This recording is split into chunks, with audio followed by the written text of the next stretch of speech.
Pernah nggak sih kalian bengong terus kepikiran, gimana sih cara dunia kita ini bekerja? Kok bisa ada siang dan malam? Terus kok bisa ada benda jatuh? Atau bahkan kok bisa kita main game di handphone? Nah, mungkin pertanyaannya kedengaran rumit ya teman-teman, yang mungkin jawabannya cuma profesor berkacamata tebal aja yang bisa jawab. Tapi percaya deh sama aku, semua itu bisa dingertiin lewat cara yang seru, yaitu lewat kacamata fisika. Eits, jangan langsung bayangin rumus-rumus pusing ya. Fisika yang aku maksud adalah fisika yang ada di keseharian kita. Nah, khusus episode kali ini aku mau bahas fisika mengenai momentum dan impuls melalui sesuatu yang familiar di kehidupan kita. Siapa sih yang nggak tahu namanya kelereng? Siapa sangka coba benda bulat sekecil itu bisa buat kita belajar sesuatu hal yang keren. Penasaran bakalan sekeren apa? Tonton video ini sampai habis ya. Barengan aku pasti kena sasaran.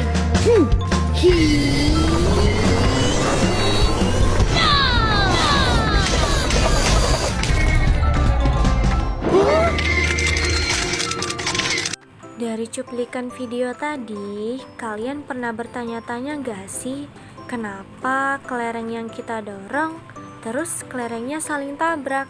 Ternyata itu bukan cuma buat seru-seruan loh, ada teori fisikanya di balik itu.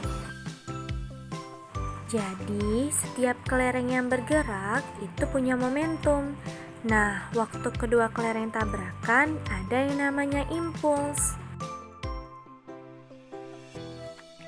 Lalu, apa itu momentum dan impuls? Momentum adalah ukuran seberapa besar dorongan yang dimiliki benda yang bergerak. Bisa dibilang gabungan antara massa dan kecepatannya.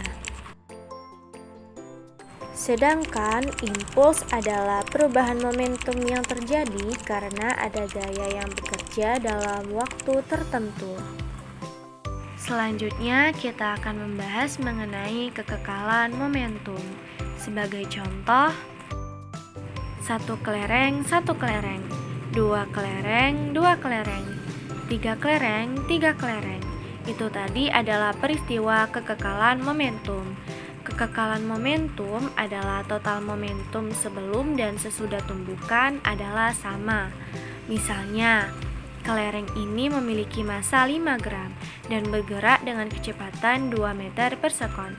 Karena kelereng ini memiliki massa dan kecepatan, maka pasti ia memiliki momentum, yaitu 0,01 kg meter per sekon.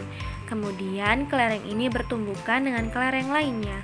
Lalu setiap kelereng meneruskan momentum ke kelereng berikutnya.